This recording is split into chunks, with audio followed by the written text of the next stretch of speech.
Hello everyone, I'm the Keith Contrell Hudson. In this short presentation, I'm going to talk about agency theory, a foundational concept in corporate finance and organizational behavior.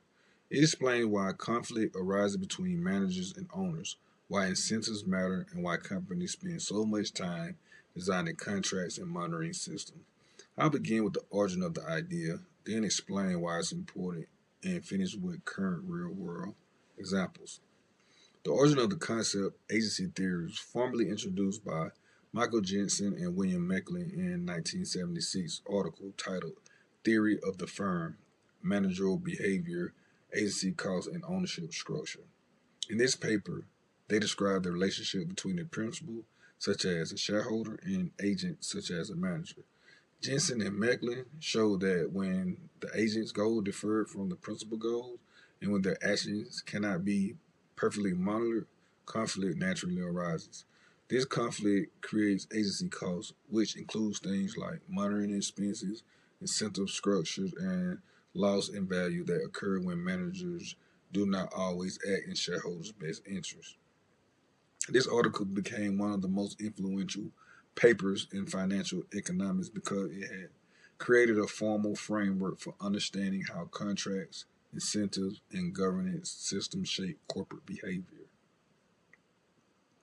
Agency theory is important because it helps explain how organizations function and why governance systems exist.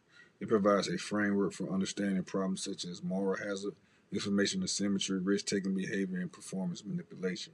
Companies use agency theory every day when they design executive compensation packages, performance bonuses, stock options, and monitoring mechanisms. Banks use it when deciding how to supervise loan officers. Venture capital firms use it when structuring contracts with startup founders. Overall, agency theory matters because it shows that incentives must be aligned for organizations to function efficiently. When they are not aligned, companies face unnecessary costs, poor decision making, and potential damaging outcomes. A clear current example of agency theory is the ongoing debate around executive compensation in large corporations. In many firms, CEOs receive large stock based compensation packages designed to align their incentives with shareholders. However, what we've seen in recent years, especially with companies like Tesla, Wells Fargo, and various tech firms, is that compensation structures can sometimes encourage excessive risk taking or short term performance over long term value creation.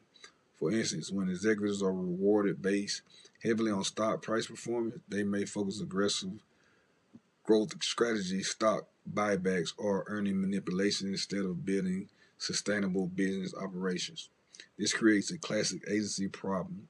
Managers benefit personally in the short run, while shareholders faces the long-term consequences of risky decisions. This debate continues today as investors, regulators, and board evaluate how to design compensation systems that reduce agency costs and promote ethical behavior. The most challenging part of this assignment was explaining a complex academic theory in a way that is easy to understand without relying on visual aids or slides. Agency theory has many components like incentives, monitoring, risk preferred, and also contractual design. And narrowing it down to the essential required careful thought. But the process helped me better understand the practical relevance of the theory and how much it influences real world decisions inside organizations. Thank you for listening.